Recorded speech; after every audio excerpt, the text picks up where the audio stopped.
Yahoo Finance, this is Electionomics. I'm Rick Newman. And I'm Alexis Christoforous. Today we are talking about Bernie Sanders' surge in the polls and why Democrats are starting to get a little scared about President Bernie Sanders. Rick, is it really a possibility? You're understating it. They're not getting a little scared. I think Democrats, traditional Democrats, establishment Democrats are basically freaking out.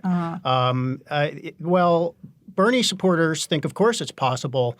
And I'll just tell you where we stand in the race at this point. So I'm looking at 538, the election site, the data site, the polling site. Anybody can go here and see what they're saying. But here's their handicapping for the Democratic primary, who's going to win the nomination. Bernie Sanders, 1 in 2 likelihood he's going to win, 50% odds of winning at this point.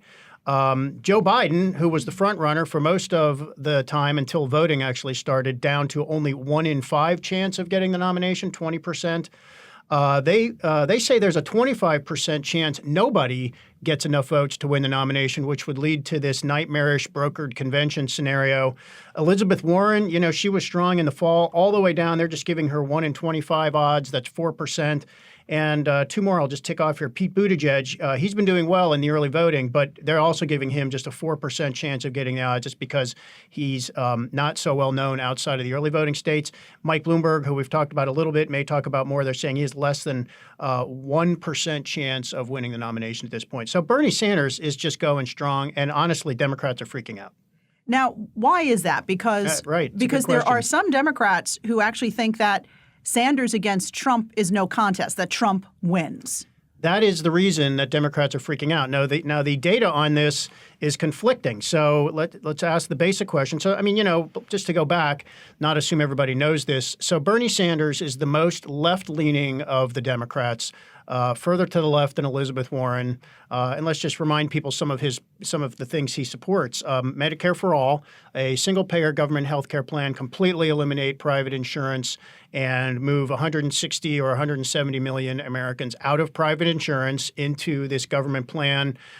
Free college for everybody, massively higher taxation on the wealthy, and possibly a lower threshold for who counts as wealthy than some people might be comfortable with for as far as taxes go. And also the Green New Deal, which is yet another massive government program. And you add this all up, and the cost of these things would be trillions of dollars per year. The federal government now, I think, spends about $4 trillion per year. Bernie Sanders would more than double the amount of federal spending. And so where's the money going to come from? It's going to come from higher taxes. So, he calls himself a democratic socialist. And for sure, President Trump is going to say, if Bernie Sanders is a nominee, you want me or do you want a socialist? He's going to call everything Bernie Sanders does socialism. And to my mind, that will work. I think Bernie Sanders does not have a chance against President Trump, but we do need to acknowledge there are some polls on this. So various polling places do ask voters, who would you choose, President Trump versus fill in the blank Democrat? So when you say, would you choose Trump over Biden? Let's put Trump up against Joe Biden. Joe Biden wins by 5.4 percentage points. And then in these polls, when you put Trump up against Bernie Sanders, according to polls, is 3.7 points ahead of Donald Trump. So Bernie Sanders supporters say, look, there are polls showing that he could beat Donald Trump.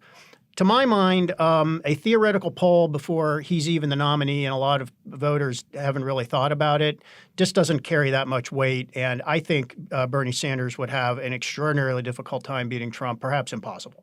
When it comes down to primary day, I know there are some polls out there that suggest that voters would vote for whoever the nominee is, even if that person was not their nominee. Right. But things change when you look at the voters for Bernie Sanders. Yeah, honestly, they sound kind of nasty and petty, Bernie Sanders supporters. I know I'm going to get hate mail for this, but bring it. That's okay, and we'll let you have your say.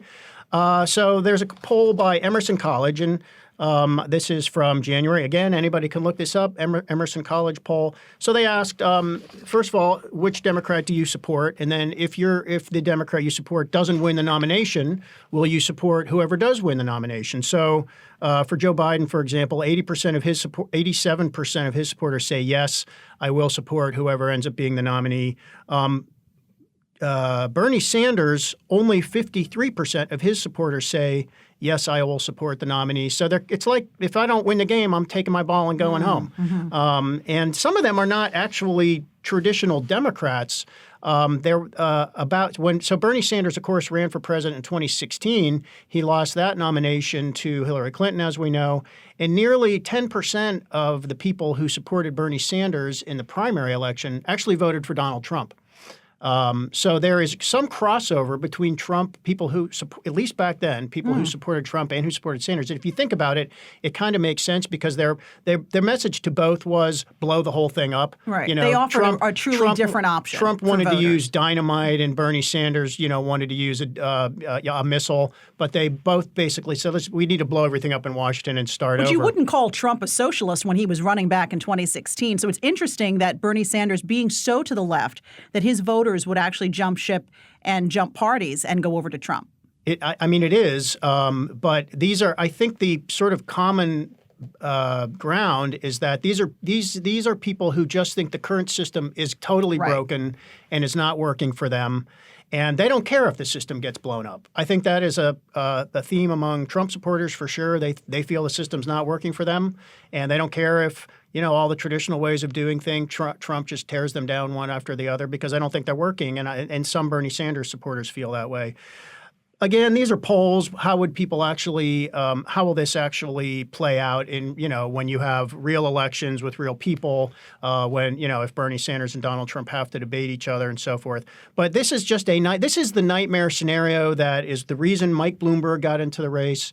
It is, I think, a lot of sort of establishment Democrats are trying to figure out what can we do to undermine Bernie Sanders. But they can't. They can't undermine Bernie Sanders. You're making me think of the 2016 election when Sanders was gaining traction on Hillary Clinton, and many in his camp said that the DNC stole the election from Sanders, and that maybe some underhanded stuff went on. Right. So that it's not clear that actually happened, but it is clear that in 2016, I mean, Hillary Clinton was the Democratic Party. I mean, or the Clinton machine, if you prefer. Machine, yeah. I mean, they sort of, and it does seem pretty clear they had more influence than they probably should have on the Democratic National Committee. And I guess I'm not sure there's any evidence that this actually hurt Bernie Sanders in any way, but it is possible. And there were some allegations that in some of the primary elections, the DNC sort of put fingers on the scales and did some things perhaps to keep some Sanders voters from voting or to somehow minimize the Sanders vote. I don't know if that's true or not. But Sanders supporters felt aggrieved. And there surely was some evidence in some of the emails that came out that the DNC did favor at least, the people who ran the DNC were mainly Clinton people. And so that in that regard, at least, there was a preference at the DNC for Clinton over Sanders. And by the way, I mean, there are some Democrats who say Bernie Sanders isn't even a Democrat. I mean, he's an independent. I mean, so in Congress, he lists his affiliation as independent, although he does vote with Democrats for the most part. So he's part of the Democratic coalition in the Senate. And, of course, he's running as a Democrat, but he calls himself a Democratic Socialist. I mean, there is no Democratic Socialist Party. So, what he is he's an iconoclast and he's an interloper. And he pisses a lot of people off the same way he gets a lot of people fired up. Would it have helped the Democrats had he run as an independent? Would that be the Democratic Party's wish? Absolutely. Right. That would be the party's wish, but he has, filed the paperwork and played by the rules to run as a Democrat, which of course means that, he's a major party candidate. He participates in the Democratic debates and all the other visibility that being a Democrat gets for you.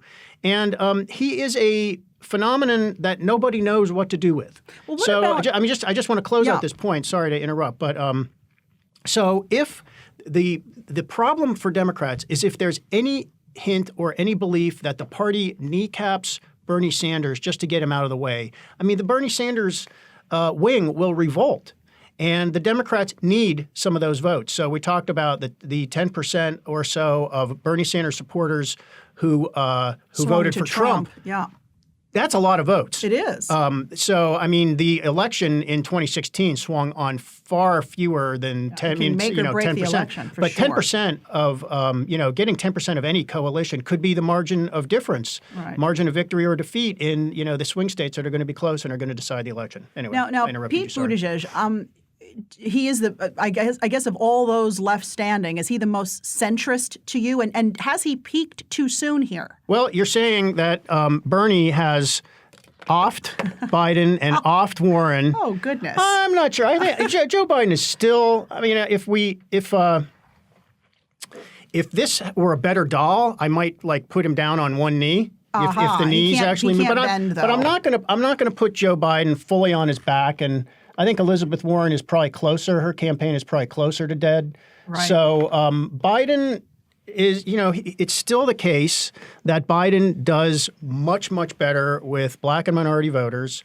And of course, the early voting states are pretty short. I mean, they don't look like America. They're overwhelmingly white states. Nevada and South Carolina are different.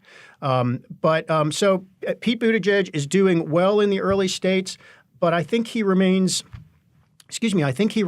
an underdog because it's not clear that he'll do nearly as well in, for example, the Super Tuesday states. I think that's 14 states. If I'm getting a number wrong, excuse me. It's 12 or 14 states on Super Tuesday, which is March 3rd.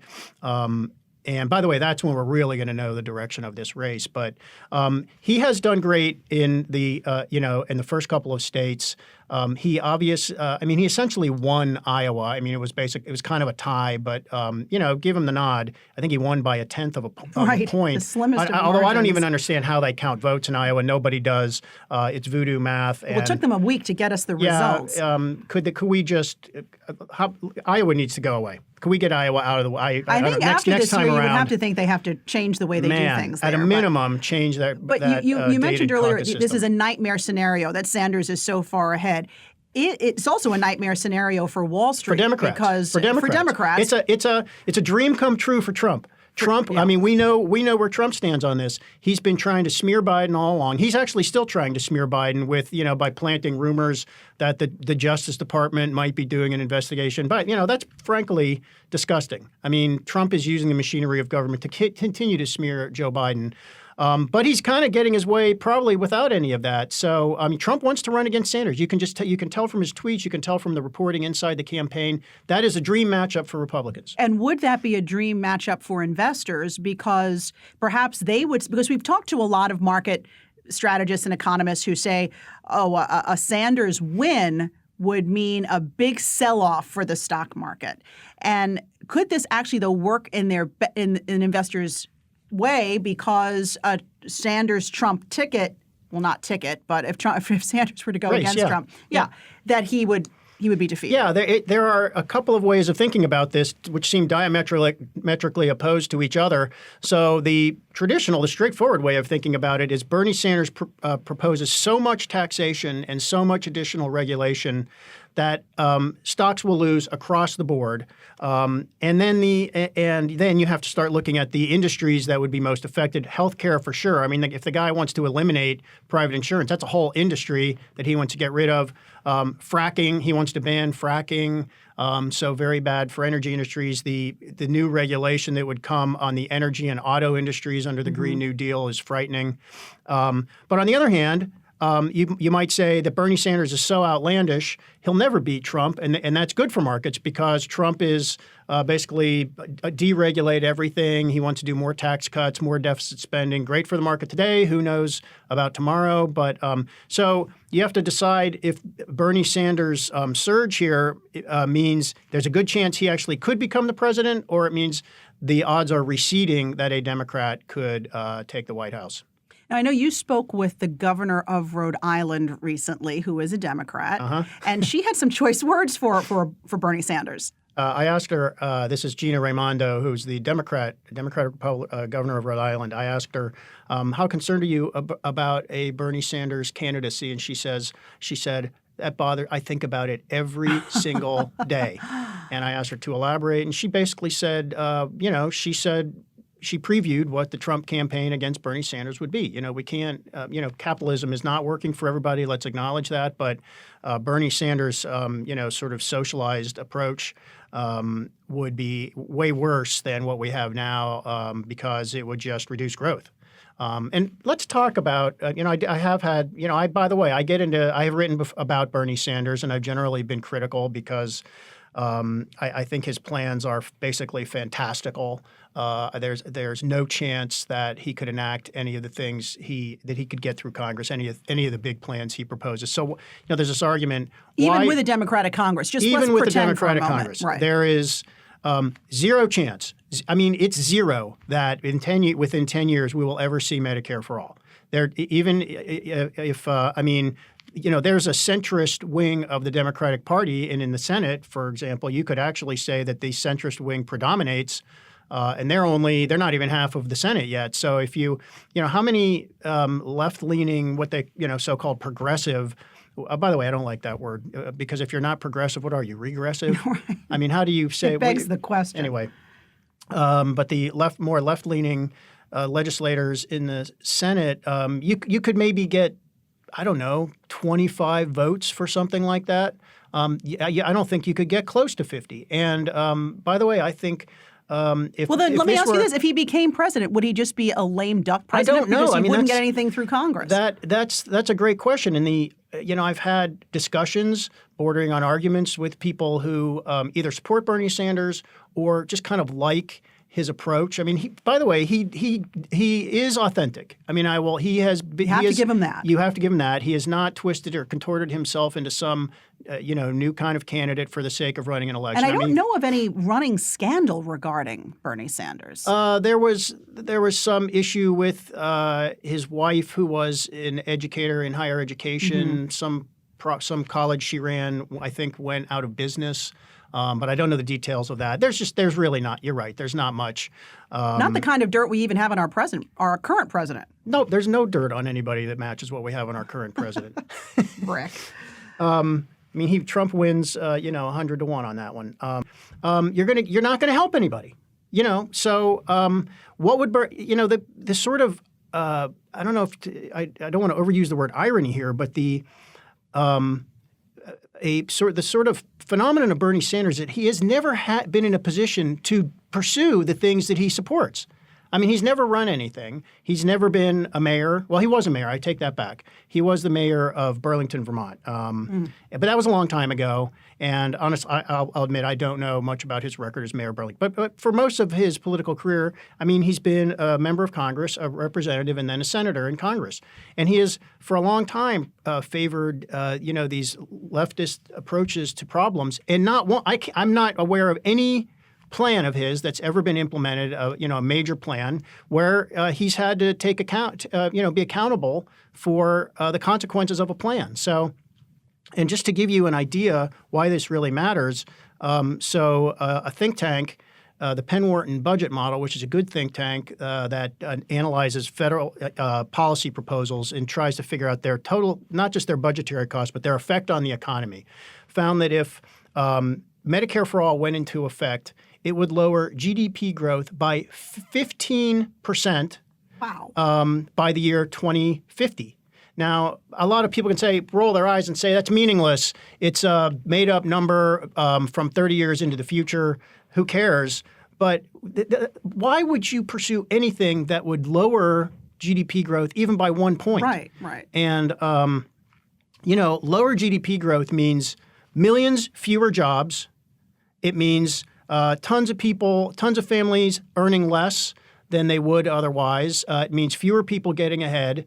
And the Bernie Sanders supporters just say, we don't believe it. That's not. But we've also never tried it. So there's no. I mean, there's been socialism for sure in Yugoslavia and Eastern Europe and whatever the communist Russian system was, sort of communism, socialism. It's all failed. But the Sanders supporters say, oh, it would be different. And I guess they're willing to just roll the dice and let's see what happens. Let's hope that that GDP growth doesn't go down. But the key to everybody ending up better off is faster growth and more people participating in that growth. The rise of Bernie Sanders, is it good news for Michael Bloomberg? Is this the scenario Yes. that Michael Bloomberg wanted? It is exactly the scenario I think Mike Bloomberg foresaw when he decided to get into this race last November. So let's talk for a second about Joe Biden. I think you need to start getting a Mike Bloomberg doll.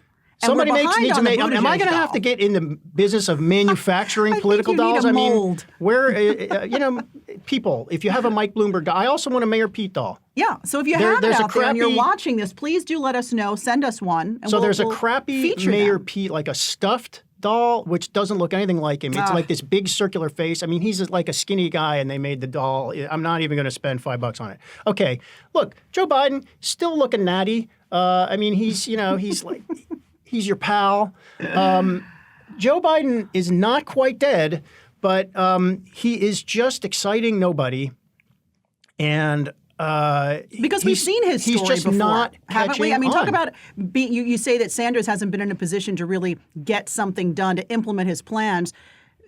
Former VP Biden has, and I think has. people may be saying, "And what did he do for me?" Yes, and so Biden's got a couple of problems. First of all, he's not the only centrist, and Mayor Pete is Pete Buttigieg. He's not the mayor anymore, by the way. That job ended in January.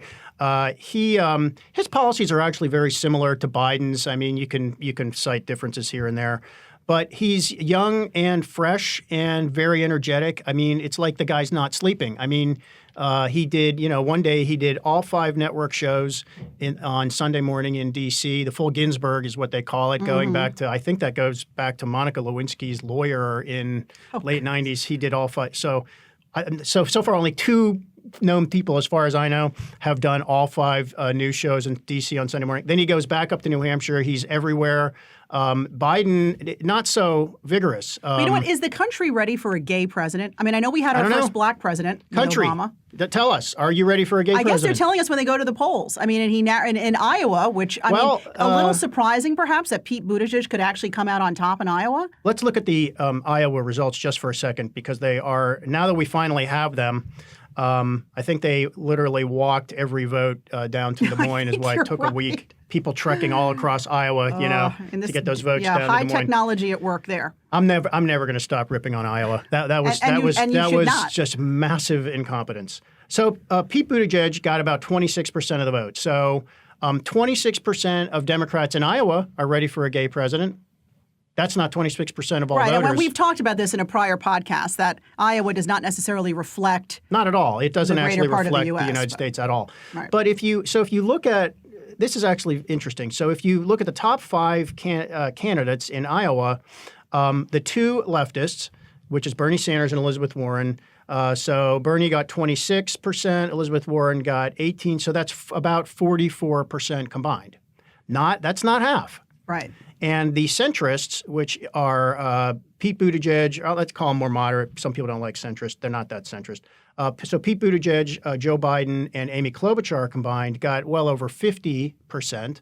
So the moderates are still getting the majority vote, but there are too many moderates. I mean, that's the Joe Biden problem. And how do you differentiate yourself? So if Joe Biden had somehow been able to knock the other 2 out of the race early on, whether through fundraising or something, or if they just were a little less compelling, then he might be beating Bernie Sanders. But we still have basically 5 meaningful candidates, and we're not yet talking about Tom Steyer, who's been spending a lot of money in South Carolina and could get some votes there and hurt Joe Biden. So the interesting position the Democratic Party is in is the centrists are still getting the majority of the votes, but there are too many of them. Right, so it's competing against each other. Fractured vote. Yes. Yeah. Well, by the way, I'm going to put in a plug for Amy Klobuchar. I think she had a great debate. I think in New Hampshire. She's been very solid in the debates. I think she would be a great nominee for the Democrats. Seemingly she's too far behind. I don't think there's any chance she would win, but she seems to have a great combination of qualities. I'm a registered independent, so I don't get to vote in the Democratic primary. New York, where I live, does not have an open primary. They have a closed primary, which they should change. Hint, hint. I mean, I like the pragmatic people who have a good record and are talking about practical things that will help people. I hear you. I like that. Maybe you should run on that platform. I'm too cranky. See how you I'm do too in cranky. the Iowa caucus. All right, we are marching towards Super Tuesday, folks. Thanks so much for being with us on this Electionomics podcast. Be sure to follow me at Alexis TV News. And me at Rick J. Newman. Bernie Sanders, hero or villain? Tell us on Twitter. And find the Buttigieg and Bloomberg dolls and let us know where they are. All right, we'll see you next time.